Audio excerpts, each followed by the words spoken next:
Olá, pessoal. Nós somos estudantes da Universidade Federal de Campina Grande. Estamos no Centro de Educação e Saúde SES, tendo como componente curricular em Biologia e Histologia. Estamos com a professora doutora Gláucia Veríssimo. Os componentes do grupo são Ana Beatriz, Augusto César, Everton Pereira, Gustavo Nobre, Natália Souto e eu, Valesca Macedo. Hoje nós vamos falar para vocês um pouquinho sobre o sistema reprodutor feminino e também sobre o esfregaço citológico papanicular. Pode passar. Bom, pessoal, o sistema reprodutor feminino, ele é responsável, né, por proporcionar condições adequadas para a nossa reprodução. E aí a gente trouxe algumas condições básicas para que vocês possam entender um pouquinho melhor. Começando, né, ele é responsável por produzir óvulos. Tanto o sistema reprodutor feminino quanto o masculino, eles são responsáveis pela produção de gametas, certo? Os gametas femininos, eles são produzidos nas chamadas gônadas, sendo os ovários as gônadas femininas. Aí eles produzem os ovócitos secundários, que são os óvulos. Outra função é receber espermatozoides. O espermatozoide é depositado no corpo da mulher e a fecundação ela ocorre, né? Tendo todo o processo de desenvolvimento e nutrição do embrião. Pode passar. O sistema reprodutor ele é dividido tanto na parte externa quanto na parte interna. E nós vamos falar para vocês um pouquinho sobre cada uma delas. Aí você pode passar, Michel. Essa é a parte interna, pode passar.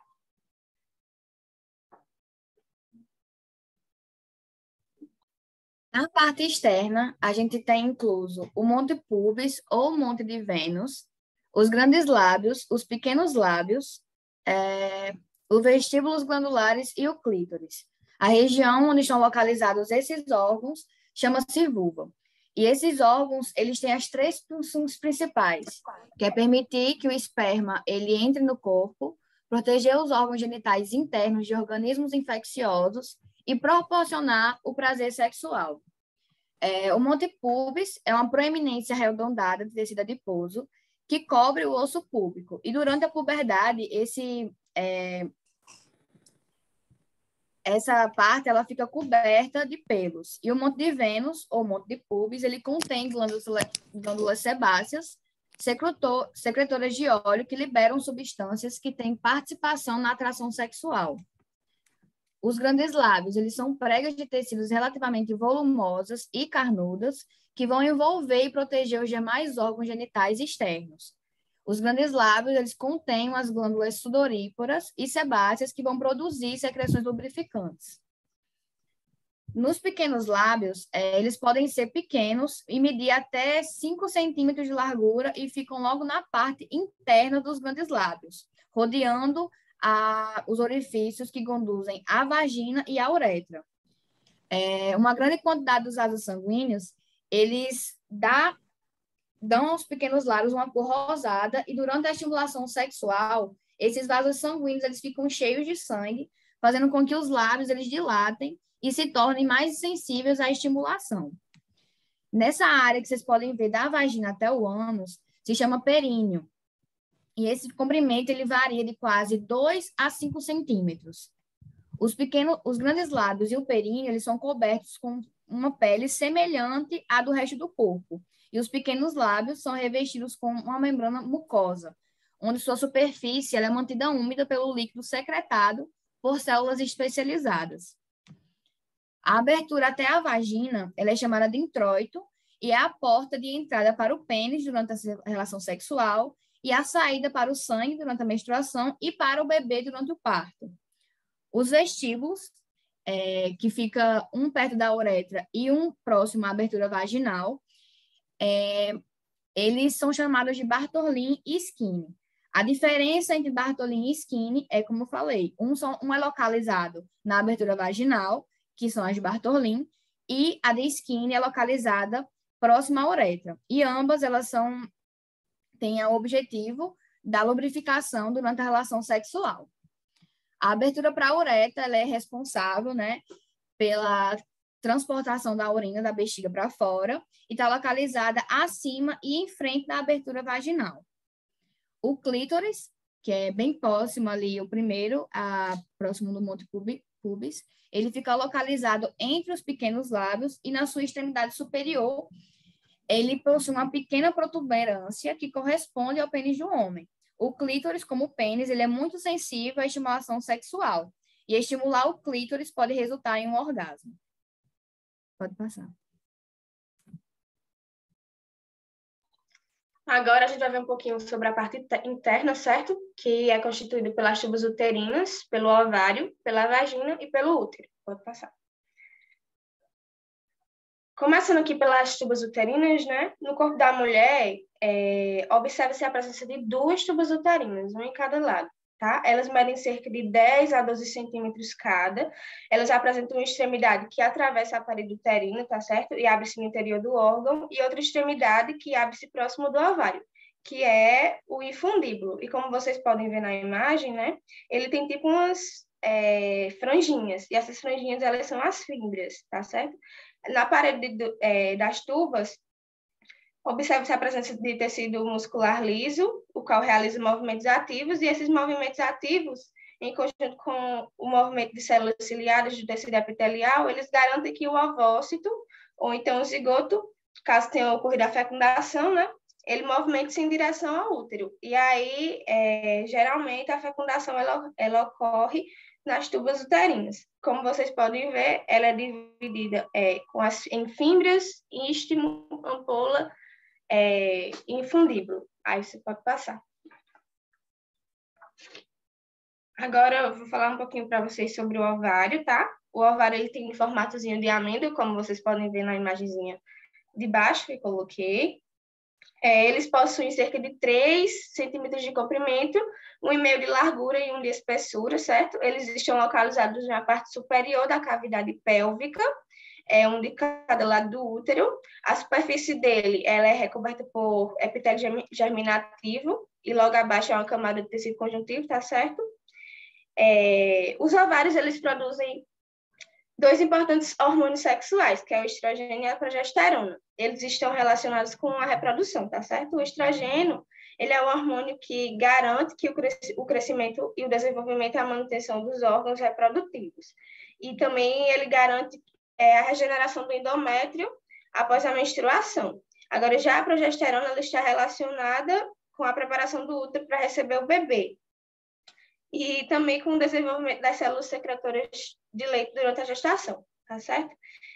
Se tratando da formação do gameta feminino, a gametogênese ela recebe o nome de ovogênese, tá? A ovogênese ela ocorre no interior dos ovários e está relacionada com a produção dos hormônios. Nesse processo, ele forma-se, né? Cresce e ocorre a maturação do gameta feminino. A formação ela inicia ainda na vida fetal, tá certo? Sendo que só é finalizado na adolescência. Agora pode passar. Como vocês podem ver, ó, esse canalzinho tubular que tá tipo subindo assim, ele é a vagina, tá? Ele é um canal muscular e elástico, tá certo? Ele possui cerca de 10 a 15 centímetros de comprimento e está localizado entre a bexiga e o reto, tá? Ele atua como órgão para copular, onde o sêmen é depositado, tá? A vagina também é o canal onde o bebê passa durante o parto normal, quando é o parto normal, tá certo? Pode passar. Para finalizar, vou falar para vocês um pouquinho sobre o útero. O útero ele é um órgão em formazinha de pera, ó, como vocês podem ver ele. Ele possui paredes espessas, tá? O órgão ele apresenta como sua principal função servir de local de desenvolvimento do bebê, como eu disse, é uma das funções do sistema reprodutor, e ele está localizado na parte anterior da cavidade pélvica, tá? Mais precisamente em frente ao reto e acima da bexiga. Ele é um órgão móvel, né? Mas ele é fixado por vários ligamentos, que eu vou falar para vocês daqui a pouco quais são. O útero ele é, sem dúvidas, um órgão super essencial, né, para os seres humanos, caracterizando assim pelo desenvolvimento do embrião e do feto, né? Ele, em seu estado normal, apresenta 7 centímetros de comprimento e 5 de largura. Esse órgão ele apresenta em seu interior uma cavidade triangular, como vocês podem observar. A porção dilatada ela é chamada de corpo do útero, tá? Essa porçãozinha. Onde está o nome útero? A porção mais estreita, a qual se abre a vagina, é o colo do útero. O colo ele é a parte mais baixa, tá? Do útero. Nesse local, a camada muscular ela é menor e observa-se maior quantidade de tecido conjuntivo denso. Vocês vão ver tudinho na parte da histologia bem direitinho. E há nele uma grande presença de glândulas que liberam uma secreção bem importante no momento da fertilização, certo? Quando a mulher está ovulando, secreções mais fluidas são liberadas e facilitam a penetração do esperma para a parte interior do útero. O colo ele pode ser dividido em duas partes, sendo uma mais inferior, chamada intravaginal, e a parte supravaginal, tá? A parede do útero ela é dividida em 3 camadas, tá certo? A camada mais externa, a camada média, né? Ou o miométrio, como vocês podem ver, e a camada interna, o endométrio. Como eu disse para vocês, ela é segurada através dos ligamentos do útero, né? O útero é cheio de ligamentos. E a gente tem o ligamento largo, tá? Que eles são formados por uma camada dupla do peritônio. Ligamentos redondos, tá? Que são 2 ligamentos que têm sua fixação na parte superior do útero. E ligamentos cardinais, que estão dispostos abaixo do ligamento largo. E ligamentos uterossacrais, que ligam o colo uterino ao osso do sacro. Pode passar.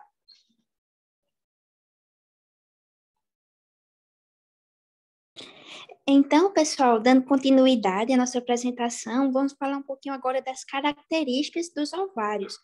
Como já foi mencionado no nosso trabalho, os ovários, eles apresentam como principais funções, que é a gametogênese, né? No caso das mulheres, a ovocitogênese, na produção dos ovócitos, e também na produção dos hormônios, a parte endócrina, né? Que é o estrogênio e o progesterona. Estruturalmente, pessoal, o ovário ele é dividido, composto de um córtex e uma medula. Como nós podemos ver aí na imagem, no lado direito, né, na parte inferior, está a representação de um ovário. E a região medular, pessoal, é justamente essa região centralizada, que contém um tecido conjuntivo frouxo, a massa de vasos, né, como a gente pode perceber, é uma região bem vascularizada, de bom calibre, e esses vasos sanguíneos também são bem contorcidos. Também há a presença de vasos linfáticos e nervos. Já a região da periferia, também chamada de córtex, é uma região circundada, né, que circula justamente a medula, a parte central, e é onde contém os folículos ovarianos e as fibras musculares lisas. Quando a gente pensa em ovário, né, pessoal, então a gente já relembra justamente um dos seus principais desenvolvimentos, que é o ciclo, né, o ciclo ovariano, que é onde acontece a ovulação.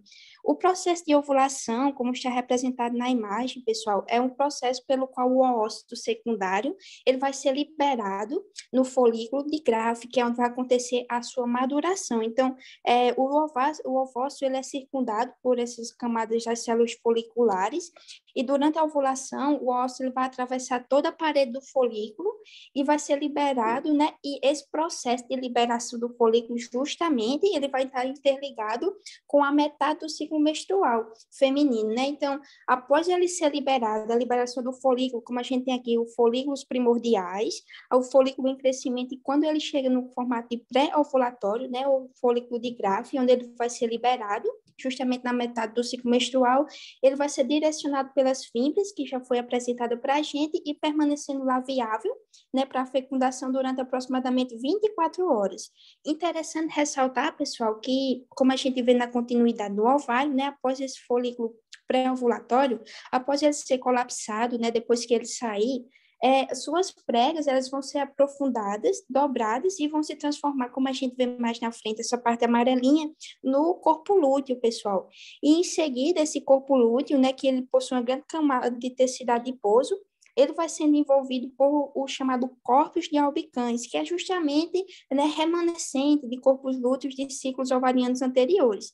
A partir do corpo de albicans, vai justamente, como a gente vê, iniciar novamente o ciclo, né, os folículos vão crescer novamente, vai ser encoberto os ovócitos e o processo continua novamente, pessoal. Agora, a gente vai ver no próximo slide, pode passar um pouquinho da histologia do útero, pessoal. Então, a gente trouxe uma imagem mostrando a região cortical do ovário e justamente, né, como o Valesco falou, a superfície, pessoal, a parte superficial do ovário, ele é um epitélio germinativo, né, uma camada de células cuboides contínuo com o mesotélio que recobre a parte e região do mesovário, logo a parte inicial mais externa. Em seguida, existe uma camada de tecido conjuntivo denso, que é chamada túnica albugínea, que em algumas representações ela possui uma cor bem branca, né, forte, realmente esse conjuntivo denso, como a gente vê na imagem. E logo em seguida, essa parte do tecido conjuntivo, né, a túnica de albugínea, existe uma região chamada de cortical, que é onde justamente, como a gente vê bem visível aí, está uma predominância dos folículos ovarianos, onde ambos, né, eles se localizam ali onde tem o nome estroma ovariano, que também é formado pelo tecido conjuntivo, ao qual possui, pessoal, uma grande quantidade de fibroblastos. Então, assim, é uma região bem corada na lâmina, né? Aqui, no caso dessa lâmina com HE, né, eosina amatoxilina, foi corada e, assim, é uma superfície bem visível, né? O núcleo, ele é bem visível, a gente vê a questão do citoplasma, dentro das células foliculares, então, assim, é uma lâmina de fácil identificação. Pode passar. Aqui, pessoal, outra imagem histológica mostrando o folículo na fase inicial, né, como a gente viu a importância, né, do ovário ligado ao folículo, e aqui é possível enxergar a zona pelúcida, pessoal, que é justamente essa barreira, né, de penetração, o citoplasma, o núcleo bem corado e também a camada de células foliculares, que são importantíssimas até a célula, né, do ovócito secundário ser liberada. Pode passar. Dando continuidade, pessoal, vamos falar agora um pouquinho sobre as glândulas mamárias, né, tão importantes. Eles são órgãos que estruturalmente dinâmicos, que variam, pessoal, com a idade, né, com o ciclo menstrual e também com o estado reprodutivo da mulher. As glândulas mamárias, elas desenvolvem-se sob a influência dos hormônios sexuais, né, que a gente acabou de ver, de maneira especial, o estrogênio, pessoal, que é bem presente para o desenvolvimento das glândulas e essa característica das glândulas mamárias é o que distingue justamente os mamíferos, né? Como a gente viu que pode variar de pessoa para pessoa. A sua formação, como a gente vê aqui na imagem, ela possui múltiplas glândulas que se desenvolvem ao longo de pares, né? Como fossem saquinhos de espessamentos epidérmicos, que são chamadas cristas mamárias e que se estendem desde a axila. Justamente, pessoal, essas glândulas, elas vão ser responsáveis, como a gente vê, para a produção mais na frente, né? Vou falar um pouquinho mais na frente da ocitocina e da prolactina. Essas glândulas, elas são recobertas, pessoal, com artérias que suprem a mama e essas artérias são derivadas justamente dos ramos torácicos e também das axilas, né? E os nervos intercostais. Então, para dar justamente a sustentação. Então, como a gente vê na imagem, a gente vê a presença dos lóbulos glandulares tubo-alveolares, a gente vê uma grande camada de tecido adiposo, né? Amarelinho, muito importante a produção dos esteroides, dos lipídios, a produção do leite, o ducto galactório e o seio galactório como uma extensão desses ductos, como está representado na imagem, a papila mamária, a auréola da mama e também uma grande quantidade de tecido conjuntivo. Inclusive, não muito comum, mas em algumas mulheres acontece o chamado processo de polomastia, que é a presença de mais de uma papila mamária. É raro, pessoal, mas pode acontecer. Ou então um mamilo extra, né, que é chamado de politelia. São algumas alterações gênicas que podem acontecer no processo de formação das glândulas mamárias.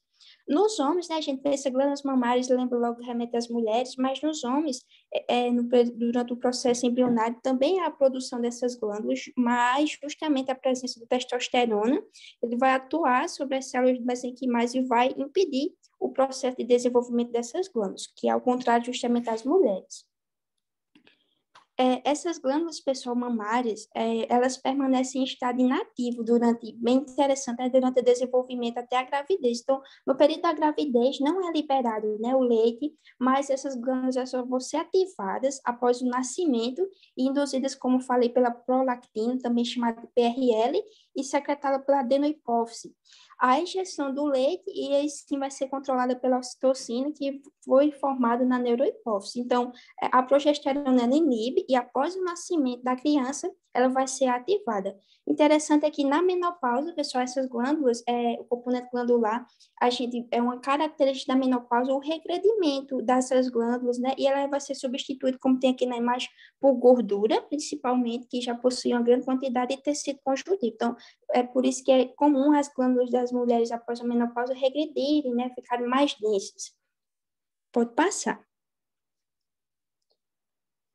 As células epiteliais glandulares e as células mioepiteliais constituem, pessoal, as células mais importantes associadas aos ductos e aos lóbulos mamários. Aqui a gente trouxe a representação de uma fotomicrografia de um corte da papila mamária, pessoal, feminina, e está dividida em 4 partes, né, com um alongamento.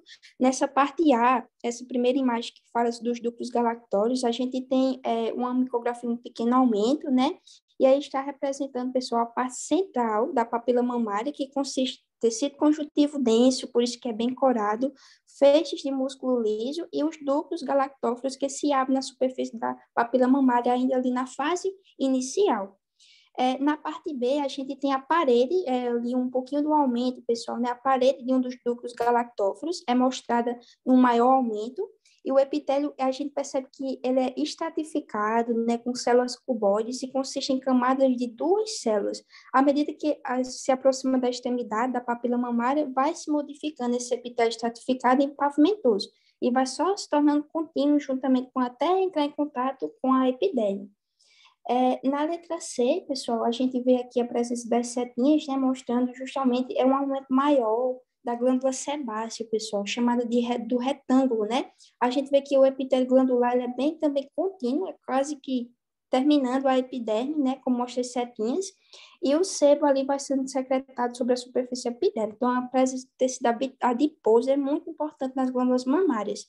E para finalizar, o músculo liso, pessoal, que um maior aumento na letra D, mostrando feixes de músculo liso em perfis longitudinais e um corte transversal. A gente vê a presença bem marcante também, bem corada, com a eosina e a hematoxilina.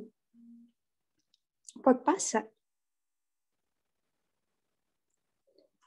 Para finalizar, pessoal, como eu falei, né, as glândulas elas podem ficar inativas e ativas dependendo, né, do processo da gravidez, e essa ativação e inativação, pessoal, nas lâminas, elas são bem presentes. Então, a gente trouxe para demonstrar, como a gente vê nessa glândula inativa, né, é a fotomicrografia de um corte da papila mamária, e demonstra justamente nessa primeira imagem os diversos lóbulos do tecido conjuntivo denso da mama. E o componente epitelial aí consiste em um sistema de ductos ramificados com a presença de muitos adipócitos, como está mostrando essas setinhas, né, como fossem essas marquinhas brancas. E já nas glândulas ativas, pessoal, mostra uma acentuada proliferação do sistema ductal, que dá origem justamente aos alvéolos secretores e que formam os lóbulos. A gente vê a presença de um grande ducto excretor, né? É bem visível a diferença de glândulas inativas para glândulas ativas. E uma diferença bem importante é que, como eu falei, não existe a ocitocina, né? E a prolactina misturada, mas no momento de excreção, o conteúdo proteico, pessoal, vai ser liberado uma forma de secreção merócrina, e o conteúdo lipídico, ele vai ser, no leite, né, secretado de uma forma apócrifa. Pode passar. Então, bom dia, turma, professora. Meu nome é Gustavo. E eu vou analisar aqui algumas lâminas, principalmente do útero, do colo uterino e das tubas uterinas. A começar pelo colo do útero, é importante a gente visualizar a endocervice e a ectocervice. A ectocervice é essa região aqui com esse epitélio mais espesso, certo? Esse epitélio mais grosso, que é um epitélio escamoso, pavimentoso, estratificado, não queratinizado, certo? E já a endocervice é revestido por um tecido epitelial colunar ou cilíndrico, né? Simples. Bom, e observe aqui, ó, que na endosservice tem várias glândulas aqui, ó. São chamadas glândulas endocervicais, que produzem um muco cervical, certo? Ainda temos o cisto de Naboth, que eu vou explicar mais para frente, e um epitélio de transição aqui, certo? Aqui a ectocervice, basicamente, tecido epitelial escamoso, e a lâmina própria, né? Que é constituída de tecido conjuntivo frouxo. Assim, a ectocervice, ela fica basicamente exposta ao canal vaginal, certo? Ela é mais externa. Já a endoscervice, ela fica mais exposta ao canal endoscervical, que leva ao útero, certo? Aqui o tecido epitelial cilíndrico, né, da endoscervice. Aqui as glândulas endoscervicais, com muco dentro, certo? E aqui, ó, o epitélio plano estratificado, que é aquele tecido epitelial de transição que eu falei. Vai sofrer uma metaplasia. E o que é isso? É uma alteração celular, né? Alteração ali do tecido epitelial cilíndrico, que ele vai se transformando em um tecido epitelial escamoso. Vai ficar igual esse daqui, ó. Certo? E o cisto de Naboth, ele nada mais é do que uma glândula dessas daqui, da endoscervice, que passou a ficar aqui retida, né? Já que o tecido epitelial foi ficando mais espesso e a glândula foi se expandindo com o muco dentro e virou um cisto. Mas nada muito importante, unicamente. Aqui as glândulas endoscervicais, ó, canal cervical, superfície e muco aqui, ó, onde eu estou passando o mouse. Bom, falar agora do útero, né? Na fase proliferativa, que acontece após a menstruação, ou seja, o endométrio aqui, ó, deixa eu só mostrar aqui. O endométrio, ele está se regenerando após a menstruação. As células estão se dividindo, né? Na fase folicular do ciclo ovariano, certo? Ou seja, está tendo muita proliferação, ou seja, as células estão se dividindo. O endométrio está se regenerando na menstruação, certo? Aqui tem muitos vasos sanguíneos. Temos também, o que mais? Ah, sim, falta explicar que essa aqui é a parte basal do endométrio. E essa aqui é a camada funcional, onde vai ver a descamação, mais especificamente na fase secretora, certo? Eu só explicar aqui as camadas do útero, né? Aqui é o endométrio, ó, toda essa parte aqui. Aqui, essa camada aqui é o miométrio, que é uma camada bem espessa de músculo liso, que vai inclusive auxiliar na hora do parto, né, as contrações, o movimento peristáltico. E aqui o perimétrio, que é uma camada serosa, ou seja, de tecido conjuntivo e revestido pelo mesotélio. E aqui a fase secretora, certo? Já estamos passando pela fase lútea, do ciclo ovariano, que libera a progesterona, que vai estimular a secreção dentro dessas glândulas. Ó, olha como a glândula é diferente. A fase secretora da fase proliferativa. Aqui, ó. São glândulas mais retilíneas, certo? E elas ficam mais aqui nessa região basal. Já que na fase secretora, ela fica mais assim, ó, enovelada, mais tortuosa, certo?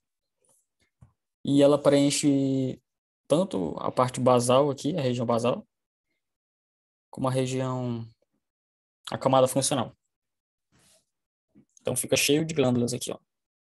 Até o epitélio cúbico do endométrio. Que, inclusive, tem várias células ciliadas, células secretoras. As tubas uterinas. Bom, observe-se que a tuba uterina ela é um órgão bem pregueado, né? Tem várias pregas aqui. E possui 3 camadas, basicamente. A camada mucosa, que é essa daqui, ó, composta pelo epitélio colunar. E a lâmina própria, que é tecido conjuntivo frouxo. E também a camada muscular, com músculo liso. Vários feixes aqui de músculo liso. Bom, essa aproximação aqui dá para enxergar melhor. Aqui, ó, a lâmina própria, certo? E aqui o tecido epitelial cilíndrico, ou colunar. Aqui as setas apontam as células ciliadas, que vão ajudar na movimentação, né, do gameta, do embrião e do óvulo, que não tem movimentação própria. E também tem outro tipo de célula aqui nesse tecido epitelial, que são as células secretoras, que vão ajudar na nutrição do embrião.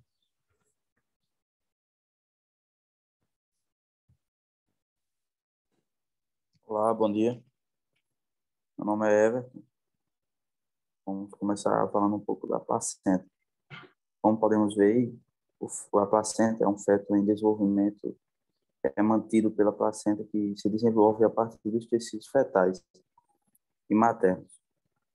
A placenta consiste em uma porção fetal, formada pelo corion, em uma porção materna formada pela adesiva basal. As duas porções estão envolvidas na troca fisiológica de substâncias entre as circulações maternas e fetal.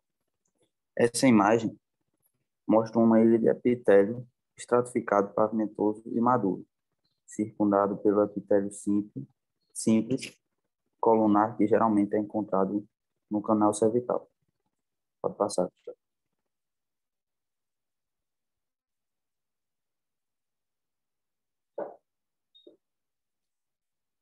Então, o sistema circulatório útero-placentário começa a se desenvolver com aproximadamente 9 dias, com desenvolvimento de espaços vasculares, denominado lacunas trofoblásticas.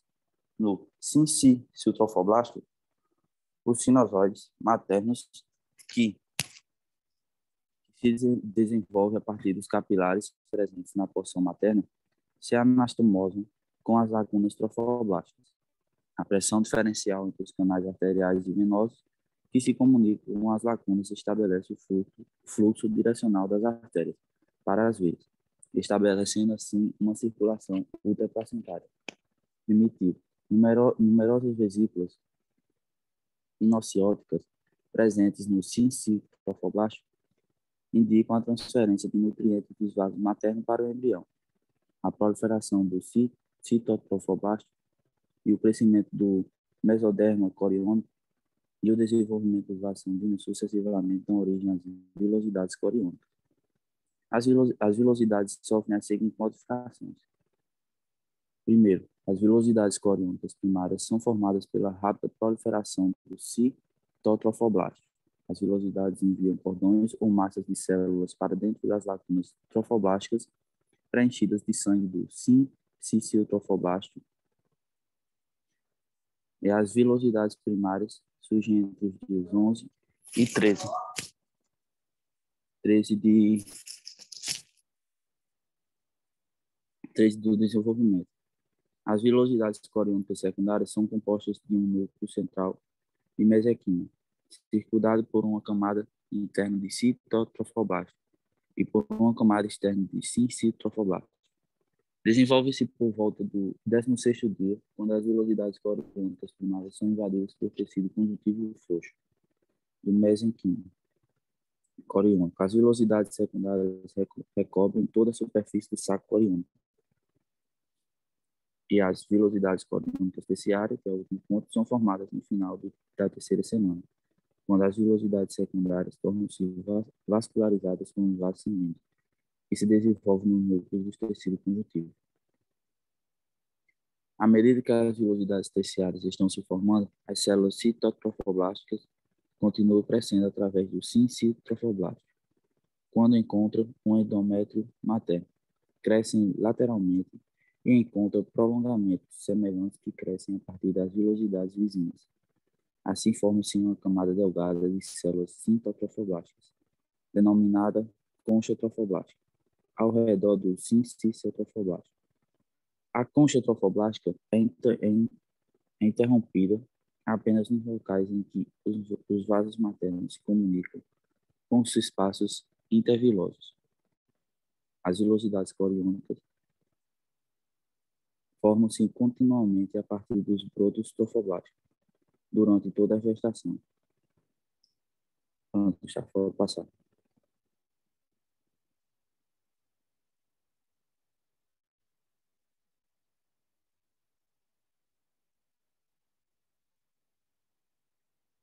Vários tipos de células são reconhecidas no estroma do tecido conjuntivo das vilosidades: células mesenquimatosas, células reticulares, fibroblastos, miofibroblastos e células musculares livres, e células apresentadas de antígenos placentários fetais. Historicamente também conhecidas como células de Hofbauer, as células apresentadas de antígeno placentário fetal são macrófagos vilosos específicos de origem fetal e participam das reações imunes inatas placentárias. Em resposta à existência de antígeno, elas proliferam e suprarregulam receptores de superfície específicos que reconhecem e se ligam a uma variedade de patógenos. A semelhança de outras células apresentadoras de antígenos placentários fetais, quando estimula, aumenta o número de moléculas do complexo principal. A sua superfície são mais comuns na placenta inicial. Os vácuos nessas células contêm lipídios, glicosaminocanos e glicoproteínas. Como podemos ver na imagem, esse desenho mostra os estágios de desenvolvimento das vilosidades coriônicas. As vilosidades primárias representam o primeiro estágio de desenvolvimento, durante o qual o sincitofoblasto e o citofoblasto formam extensões digitiformes para dentro da adesiva materna. Nas vilosidades coriônicas secundárias, o tecido conjuntivo, mesenquima, extraembrionário, cresce dentro das vilosidades e é circundado por uma camada de citoblasto. Nas coriônicas terciárias, os vasos sanguíneos e as células de sustentação diferenciam no interior do núcleo mesenquimatoso. Pode passar.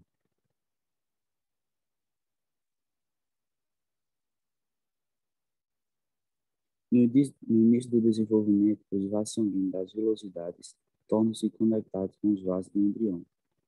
Com aproximadamente 21 dias, o sangue começa a circular através do sistema cardiovascular embrionário e nas vilosidades.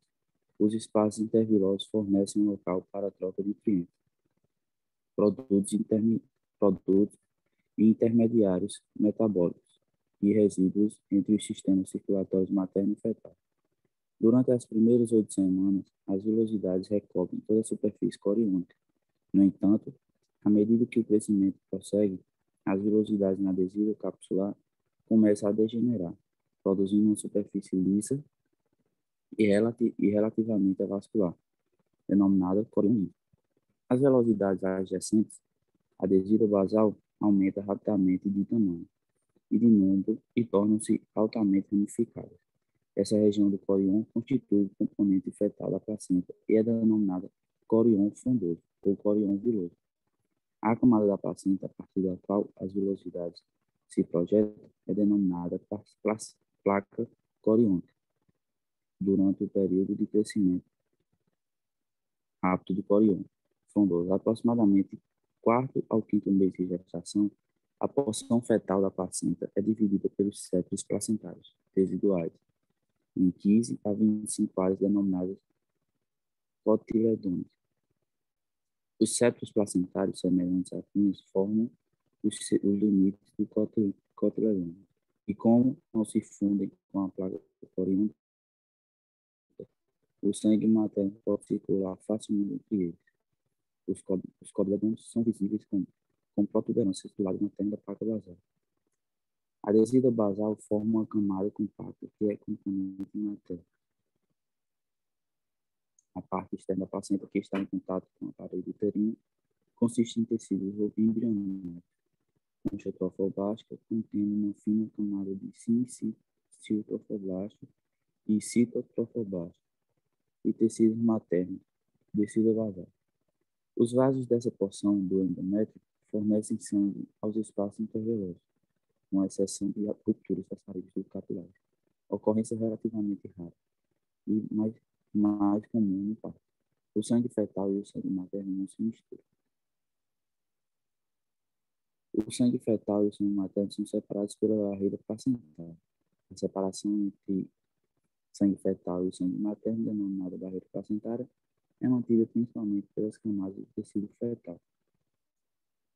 A figura dessas camadas inicia-se no quarto mês e sua espessura torna-se muito fina para facilitar a troca de produtos através da barreira placentária.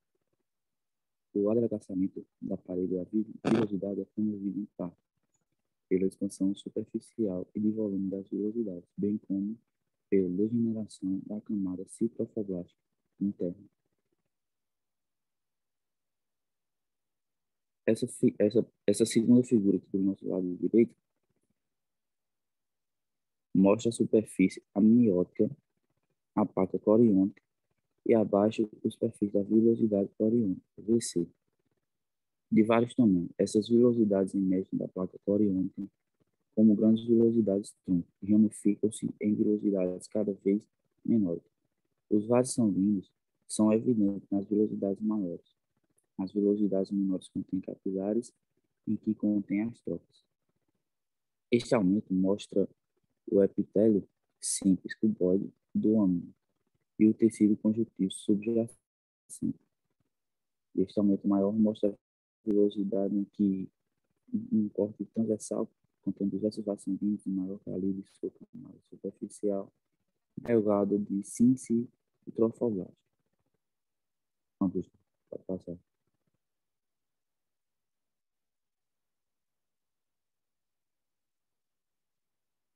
A placenta constitui o local de troca de gases metabólicos e entre a circulação materna e a fetal. O sangue fetal entra na placenta por meio de um par de artérias umbilicais. Quando passa dentro da placenta, essas artérias ramificam-se em diversos vasos de posição radial, que dão origem a numerosos ramos na placa coriônica.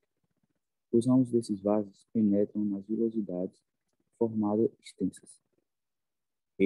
extensas redes de capilares em estreita associação aos espaços intervilosos. Os gases e produtos metabólicos são trocados através das finas camadas fetais, que separam as duas correntes sanguíneas. Nesse nível, os anticorpos também podem atravessar essa camada, entrando na circulação fetal, proporcionando imunidade passiva contra a variedade de agentes infecciosos. Por exemplo, os da difteria, varíola e sarampo. O sangue fetal retorna por meio de um sistema de veias que segue um curso paralelo às artérias, exceto que convergem em uma única veia umbilical.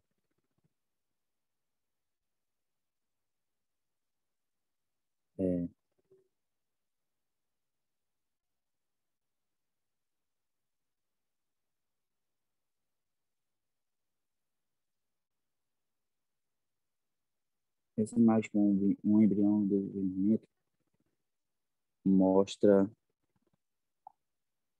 a localização mais comum da placenta.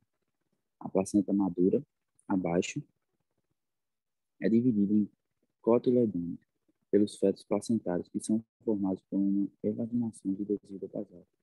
O sangue materno entra na placenta por meio de numerosas artérias espiraladas endometriais, que penetram na placa basal.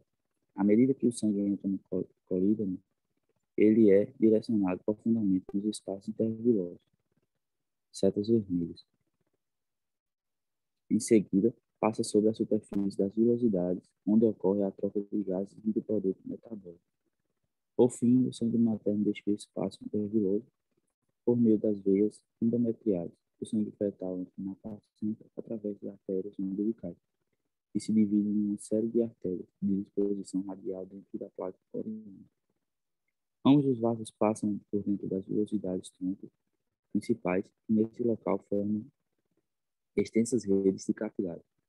As veias nas vilosidades transportam o sangue de volta de um sistema de veias que seguem curso paralelo às artérias fetais.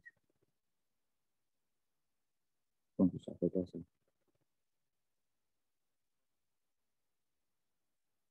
Então, a vagina. Como podemos ver aí, a vagina é um tubo fibromuscular que liga os órgãos reprodutores internos ao ambiente externo.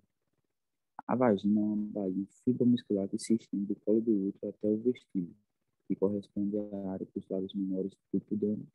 Nas virgens, a abertura da vagina pode ser circundada pelo ímã, que consiste em pregas da membrana mucosa que se estende dentro do lume vaginal. O ímã ou seus remanescentes são derivados da membrana endodérmica, que separou a vagina do desenvolvimento da cavidade do seio urogenital definitivo do embrião.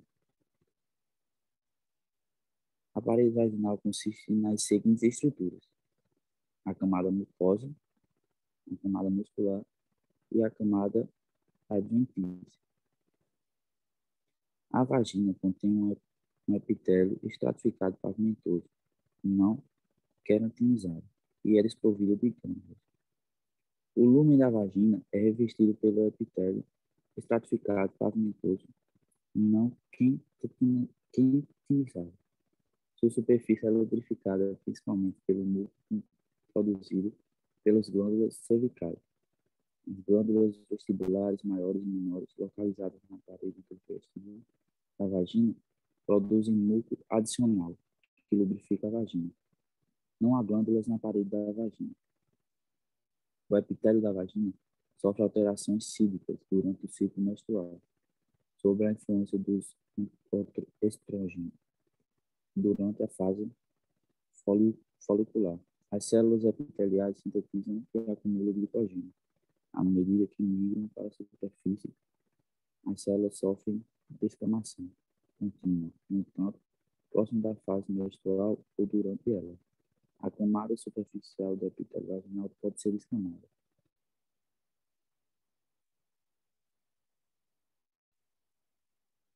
Pode passar. A genitália externa feminina consiste em um conjunto de estruturas denominado pudendo feminino e que apresentam um epitélio estratificado pavimentoso. O monte de pubis é a proeminência arredondada sobre a síntese púbica, formada por tecido adiposo subcutâneo. Os lábios maiores do pudendo são duas grandes pregas longitudinais da pele, homólogas à pele do escroto, que se estende a partir do monte do púbico e que formam os limites laterais da fenda urogenital. Os lábios maiores do pudendo contêm uma camada fina de músculo liso que se assemelha ao músculo dartos do escroto. e uma grande quantidade de tecido adiposo subcutâneo.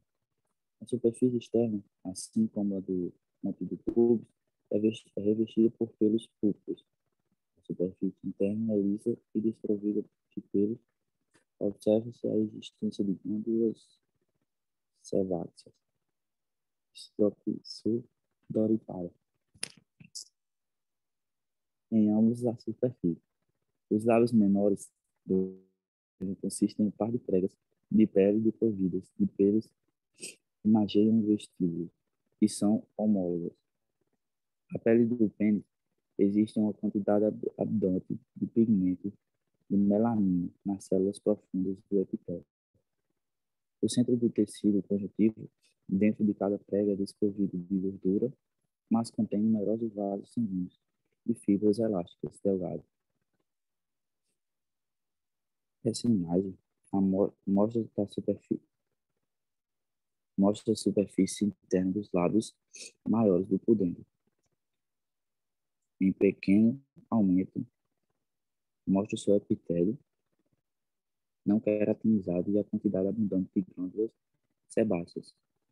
2 ductos sebáceos também são evidentes na imagem e observa a continuidade do epitélio ductal com o epitélio da pele e o epitélio das glândulas sebáceas. Neste aumento, vários vestes de músculos lisos podem ser discernidos. O clítoris é uma estrutura crétil homóloga ao pênis. Seu corpo é composto de 2 pequenos corpos créteis, os corpos cavernosos. A glândula do clítoris é um pequeno tubérculo arredondado de tecido erétil. A pele sobre a glândula é muito fina, forma o prepúcio do clítoris e contém numerosas terminações nervosas sensoriais.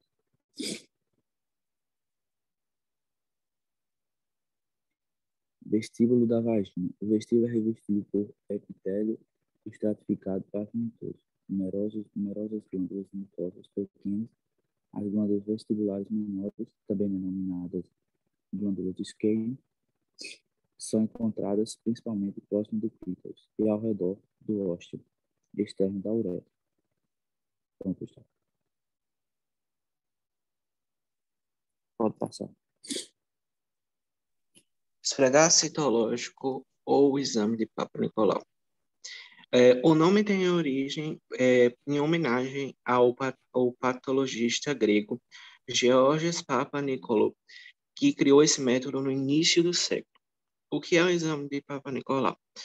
É um teste realizado para detectar células do colo de útero, alterações de colo de útero, né? Esse exame também pode ser chamado de esfregaço cervo-vaginal,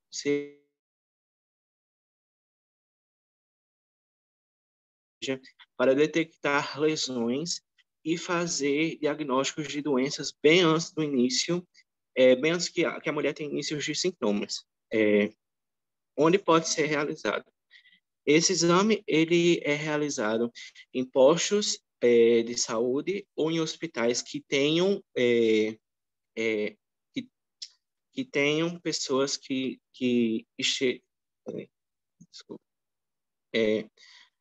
tenham profissionais capacitados para realizar tal exame. As mulheres grávidas podem sim fazer o exame de Papa Nicolau, sem prejuízo nenhum à sua saúde ou à saúde do seu bebê. Pode passar. Como é realizado? O exame ele é realizado com a introdução de um instrumento chamado espéculo na vagina, ou como é popularmente conhecido, bico de pato, devido ao seu formato, certo? O médico ele vai fazer uma inspeção visual tanto da vagina quanto do colo de útero, e depois o médico vai provocar uma pequena escamação na superfície externa do colo de útero com a ajuda de uma espátula e de uma escovinha. As células coletadas, elas são colocadas em uma lâmina para análise no laboratório, certo? O escovilhão, né, ela é passado pela lâmina e deixado em cultura em meio líquido para que as células não percam não sofreu nenhuma alteração externa, certo? E é visto se elas têm alguma alteração ou não. Outros testes complementares podem ser feitos, como o teste do HPV, certo? Pode passar. Aqui a gente tem um exemplo de como é feito o exame de Papa Nicolau. Dá para a gente ver o famoso o bico de pato, como é popularmente chamado, ou enfim, ou o espéculo, pode voltar. O espéculo, certo? E o escovilhão, né? Dá para ver pela imagem o escovilhão entrando para fazer a coleta das células que anteriormente foi retirado pela espátula, certo? Pode passar. Aqui temos mais uma imagem que é possível ver as três vezes, né? Dá para ver tanto o espéculo quanto a espátula de madeira fazendo a escamação e o escovilhão passando para coletar as células, né, que foram descamadas. E ao lado é possível ver também a lâmina sendo feita, certo? É isso. Vou passar.